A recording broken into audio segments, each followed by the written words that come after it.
you want to just tell us about the verdict and how you guys came to this conclusion? Yeah, sure. So it was a very intense week. We are at first for me, I thought Karen Reed was actually maybe guilty of manslaughter in the beginning, but as the weeks passed by, I just realized there was too many holes that we couldn't fill, and there's nothing that put her on the scene, in our opinion, besides just drop John O'Keefe off. And the tail light, the injuries in his arm didn't make much sense that come from the tail light for us. The last witness, Arca, from the defense, that made clear, they did a very good job, like showing us, explaining all the technicalities, I'm sorry, of everything. And yeah, we couldn't prove there was a collision and she was responsible for John's death. Are you convinced she wasn't responsible for his death? I am convinced. I'm 100% convinced. Yes, I really don't think she was responsible for his death. I think she dropped him off. If she back up fast enough to maybe touch him, maybe, but that was not the reason why he fell his back in a way that the way the cut was, the injury was, and the fracture was. I don't think that was from the car, because otherwise we would see much more injuries over his body. So what do you think happened to him? It's a theory, like conspiracy theory type of thing, because I think she maybe back up and touch him somehow. Maybe he lost his shoes in this movement and got upset, like, and then she left and she didn't saw him. And so either he got out of her way or something, and maybe he lost his shoes in this process. But he, in my opinion, he definitely went inside and something happened inside the house. Paula, you were getting emotional. What was going through your heart and mind after making that, tremendous decision?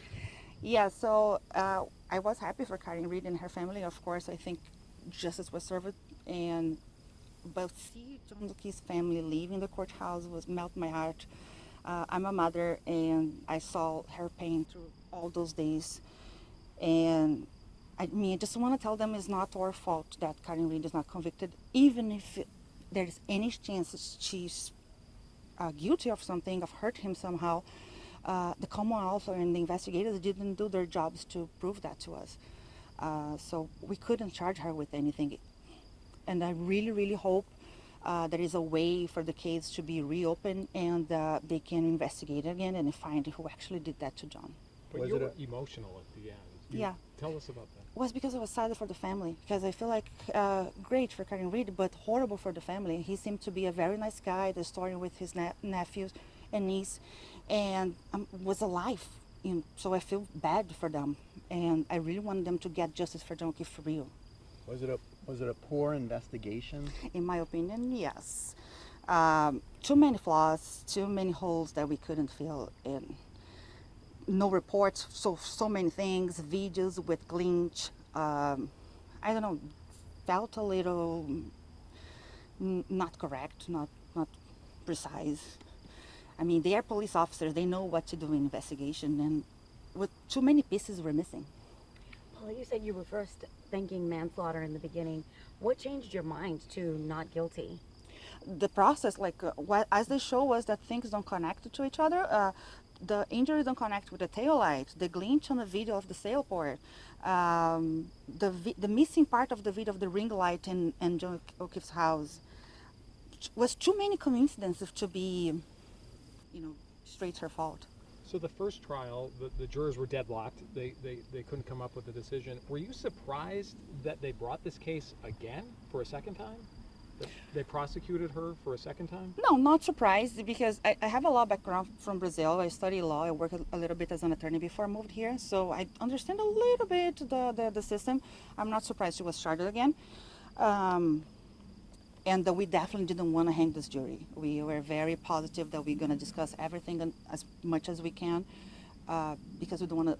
The amount of money spent in this trial made me very upset, and I'm sure made my fellow jurors upset too. Do you think she was framed? Hard to say. I didn't have a chance to look into the investigation outside the courtroom and everything that was said in the last trial. It's less than 24 hours since I started looking into those things. So I can't say she was framed, but maybe, I don't know. I don't know. Did you find it strange you didn't hear from the lead investigator, Michael Proctor? No, I didn't find it strange, not hear from him, but I found strange not hear from Brian Albert and Brian Higgins, because the owner for the house and the person who exchanged text messages with Karen Reed a few weeks after, a few days before John O'Keefe's death. So I think was weird not hear from them.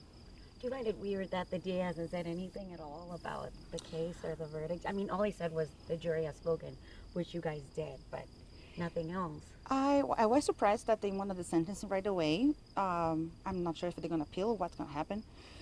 I didn't have time to see what happened today through the day because I was out with my family.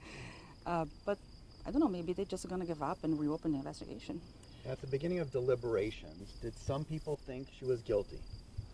At the beginning of deliberation, I don't know. We decided not to vote, not to say what we really think, and instead go through witnesses and the videos and the paper, the clothes and everything. So I'm not sure what they thought. But when we got an agreement of what charges we would eliminate it one by one, and then we got to the verdict. Was it hard to focus, or with the pressure of the big crowds outside every day chanting? Like, how much pressure was that for you guys? I didn't see people outside until I think Monday, because the way the bus brings us to the back of the courthouse, only if you look to your right and you see maybe some pink shirts or something, but I didn't know it was that big crowd like yesterday. And we couldn't hear anything. They covered the room so we couldn't see through the window. And through the whole process, I didn't hear anything inside the courtroom. None of us did. Correct me if I'm wrong, but it sounds like this wasn't that difficult for you guys to reach consensus here. Was it difficult to reach this decision or not really? Well, I can speak for myself. For me, it wasn't. For me, I had my opinion formed before we get in there. So some people might thought differently, so we had some discussions, of course. But I can't talk for other people. But it doesn't sound like it was very heated, and were people fighting, or was it? No, there wasn't fight. We are a respectful group of people. We got along very well, and we listened to each other's opinion.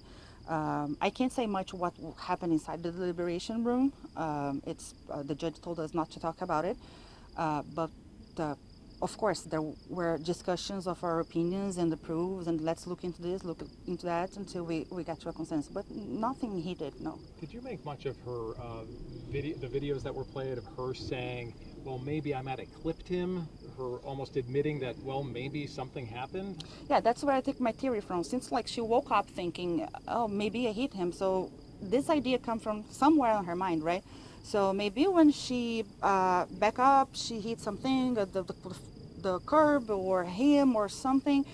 I don't know. But definitely his injuries are not consistent with the tail light damage. We do not believe the tail light, the way that was presented in the Sally Port on that day, it's not the same way that we saw in the videos of the car coming out of the meadows in the morning. I don't think the car killed John O'Keefe, no. At what point in the trial did you start to think she was innocent? Maybe 3 weeks ago, after, when they had the police lab bringing DNA, they found a little trace of DNA here and there, but they also found 2 males' DNA here and there. So maybe there was more people involved on that. So that's when I started shifting my mind to completely not guilty of killing him at all. And the OUI was the only thing we can't deny, because she said on the video she was drinking, and there are videos of her drinking, counting of her drinking. So we couldn't let that pass.